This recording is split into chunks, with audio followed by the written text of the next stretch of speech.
I'm going to show you guys 5 different kinds of carries. The first 3 are variations of what's called a farmer's walk. They're great for grip strength and for posture.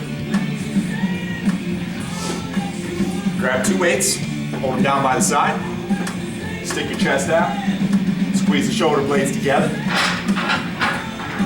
and all you need to do is walk. And that's your standard farmer's walk. Now the goal of this is to keep that chest puffed out and the shoulder blades retracted, so we reinforce the positive posture as opposed to slouching in and reinforcing the poor posture habits.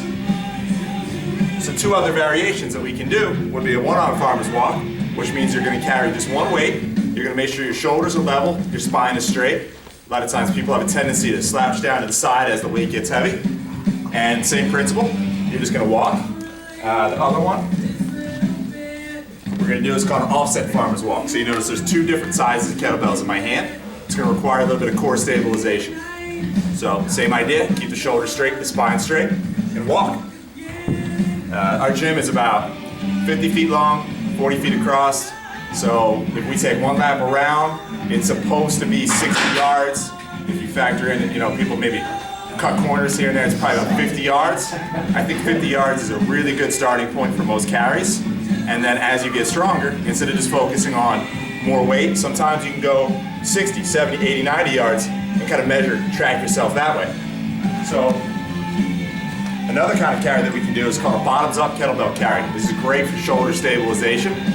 I usually start people real light, like a 9, 13-pound weight. You don't want to grab the big one to start on this.